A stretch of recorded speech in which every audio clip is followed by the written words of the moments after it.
بسم الله الرحمن الرحيم.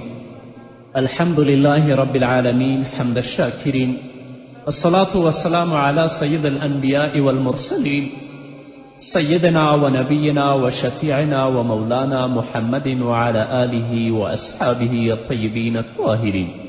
قدرمنو اوریدونکو، د ژوند د لارې د خپرونې مینه محمد رسول الله صلی الله علیه وسلم مبارک سیرت دی چې په نننۍ خپرونه کې به د خندق یا د احزاب غزا وڅیړو. خندق یا د احزاب محمد یاسین فهیم د ژوند د لارې د خپرونې په وړاندې کولو کې ستاسو په خدمت کې یم، په دې هیله چې دا خپرونه ستاسو د پام وړ وګرځي.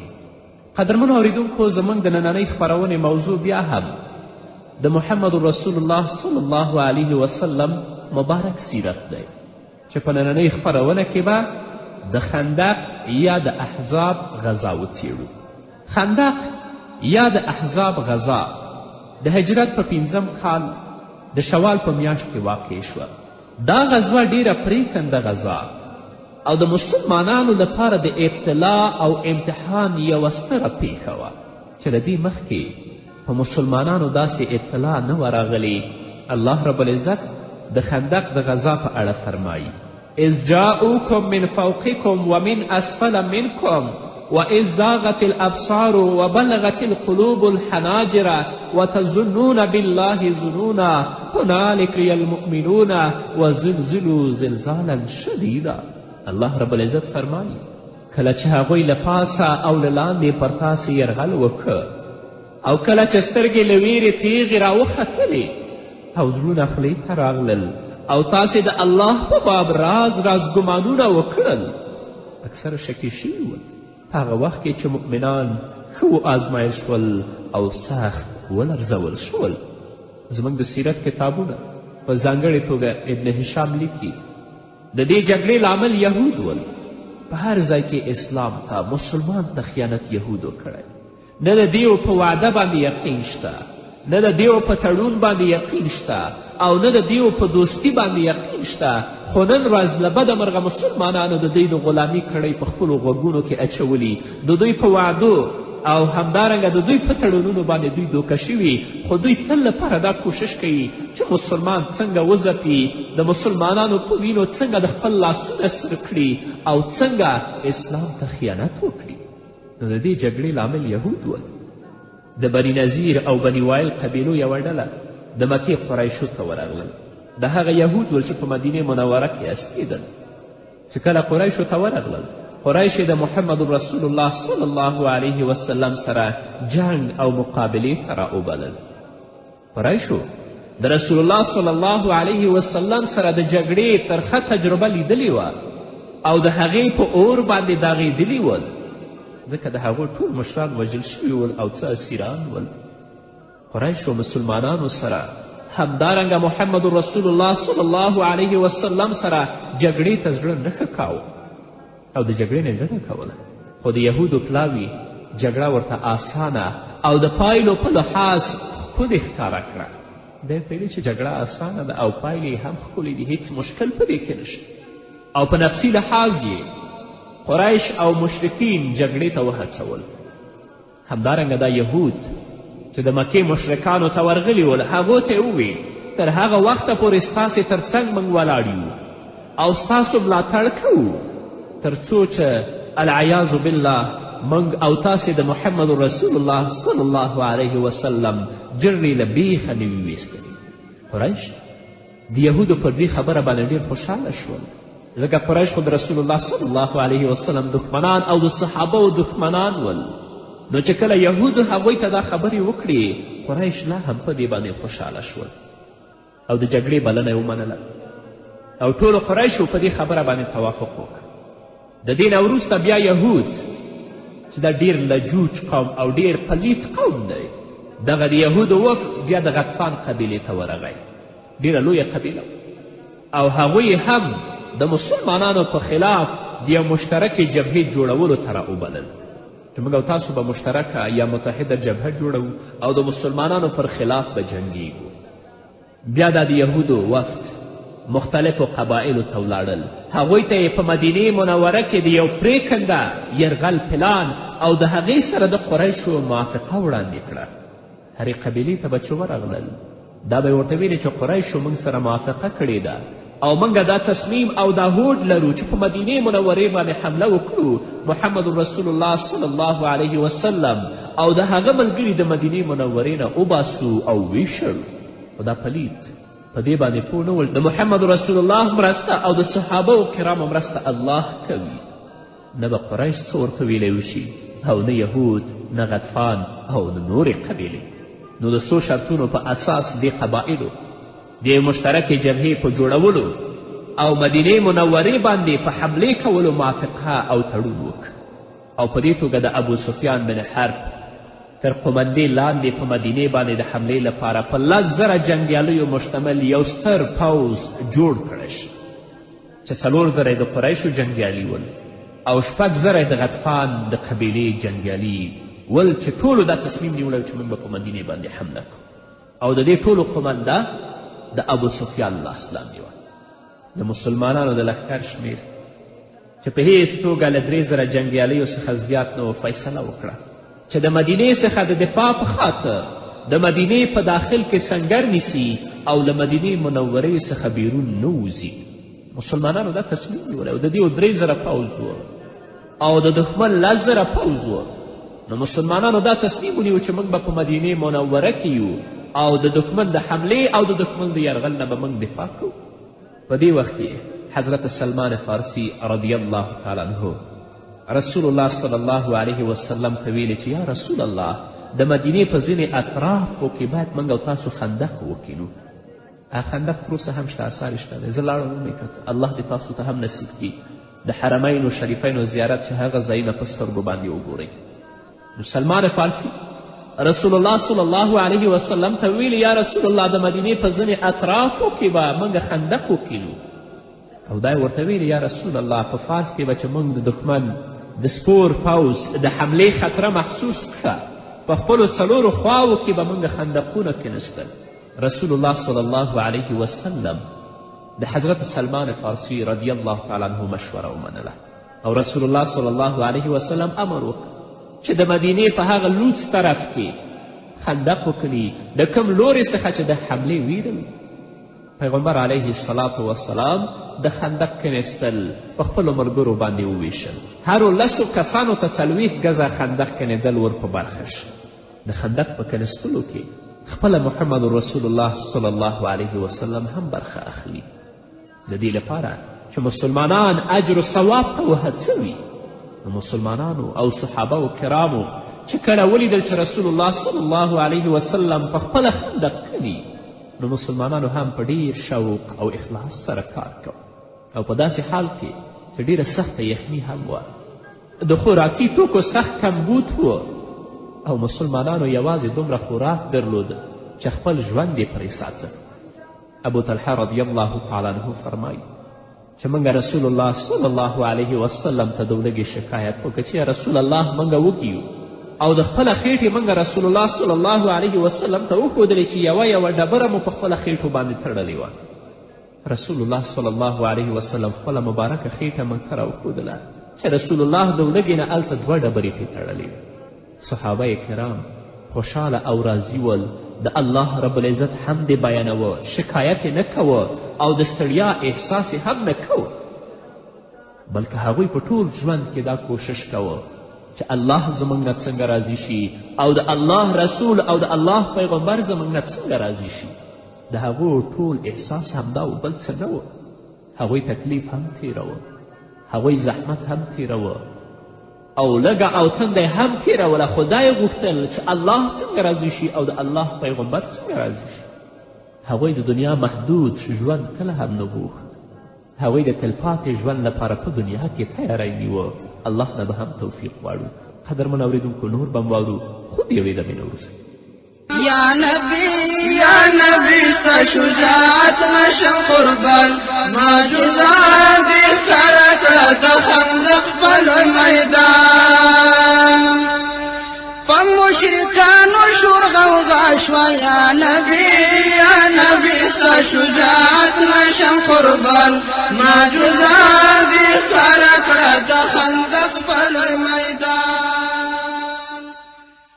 قدرمن اورېدونکو بیا هم زموږ سلامونه او نیکې هیلې ومنئ. حضرت انس رضی الله تعالی عنه فرمایي رسول الله صلی الله علیه وسلم د خندق د کینېدلو په وخت په داسې حال کې راغی چې هوا ډیره هم سخته سړه وه. ګوري چې مهاجرین او انصار په خپله لګیا دي کار کوي او خندق کنستلو کې هغوی غلامان هم نه درلودل چې هغوی پې کار وکړي.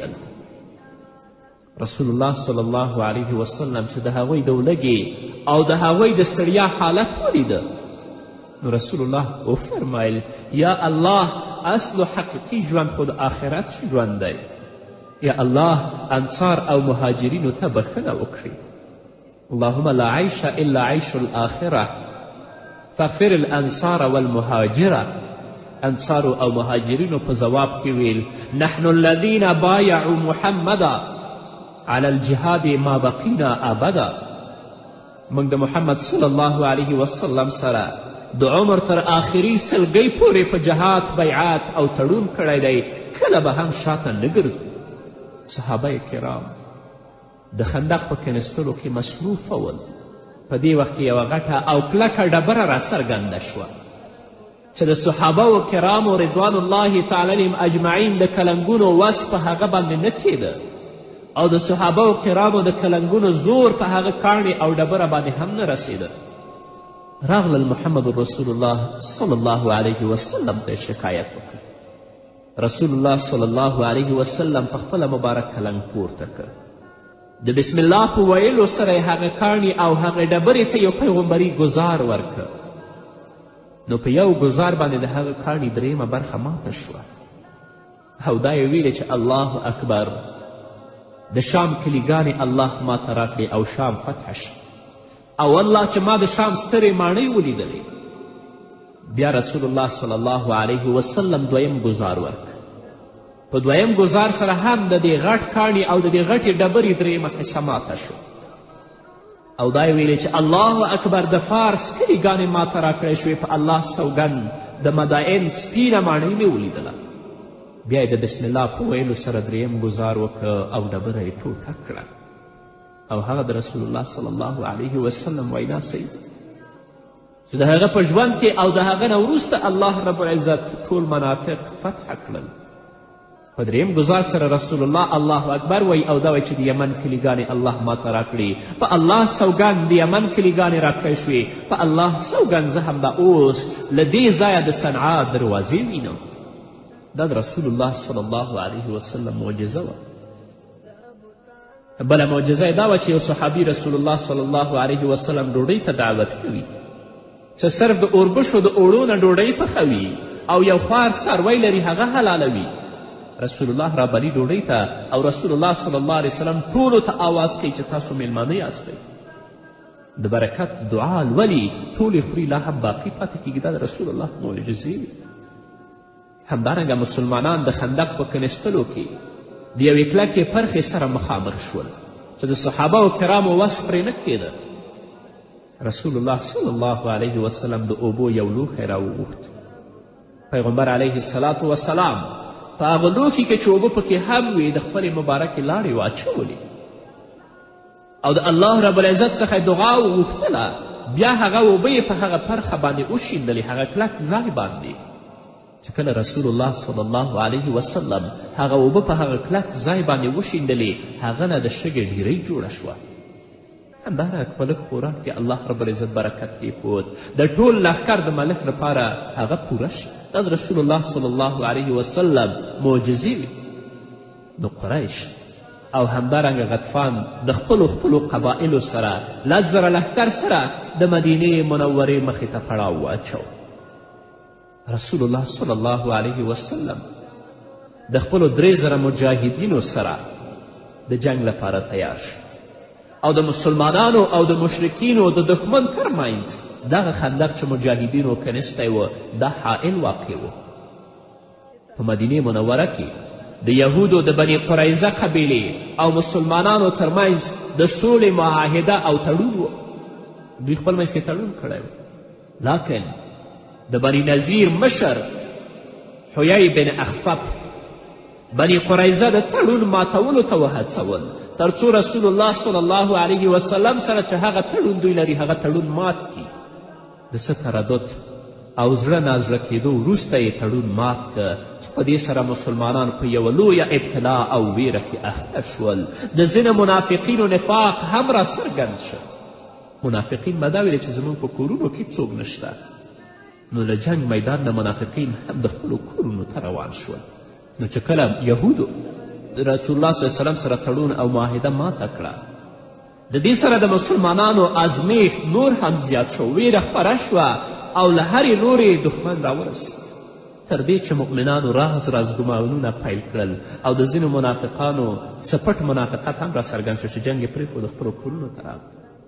متعب بن قزیر چې منافق و هغه ویلې محمد صلی الله علیه وسلم خو زموږ سره د قیصر او د کسرا د خزانو وعدې کولې، حال دا چې نن هیڅوک په ډاډه زړه سره قضای حاجت ته هم نشي تللی.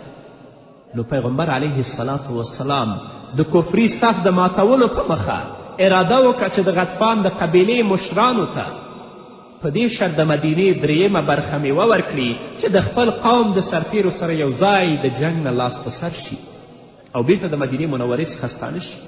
د دې موضوع په اړوند د مشورې لپاره سعد بن عباده او سعد بن معاذ راوغوښتل چې د انصارو مشران ول. رسول الله صلی الله علیه وسلم د دوی سره موضوع شریکه کړه. سعد بن معاذ او همدارنګه سعد بن عباده وویل ای د الله رسوله که چیرې دا د الله لخوا امر یا ستاسې خوښه وي خو صحیح ده.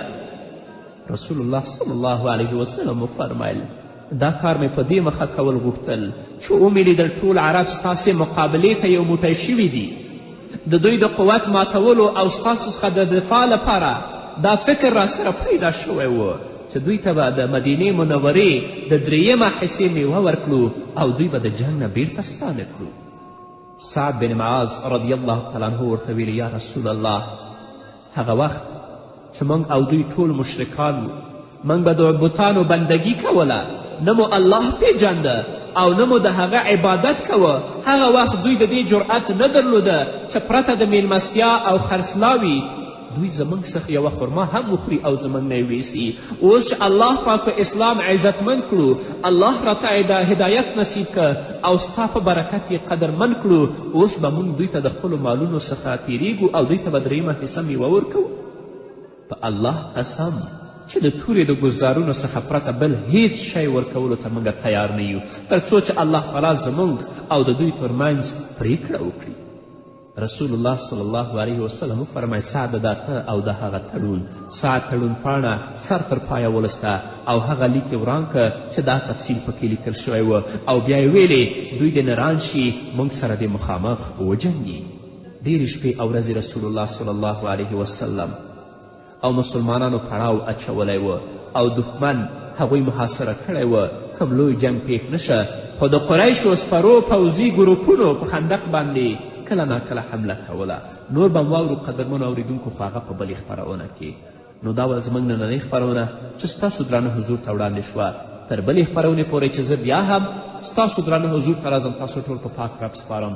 پاتې ژوندم نیکمرغه ښاد بریالي او کامیابه اوسئ.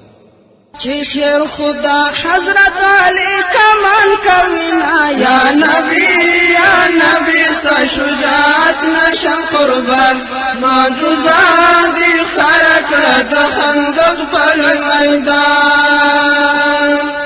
یا نبی ستا شجاعت نشم قربان معجزات دی خرکړه د خندق په میدان. جبرائیل دا بشارت درکړو یا نبی ستا شجاعت نشم قربان معجزات دی خرکړه د خندق په میدان. فتح به مومي شم فارس په محالونه یا نبی ستا شجاعت نشم قربان معجزات دی خرکړه د خندق په میدان. یا نبی ستا شجاعت نشم قربان معجزات په لوی میدان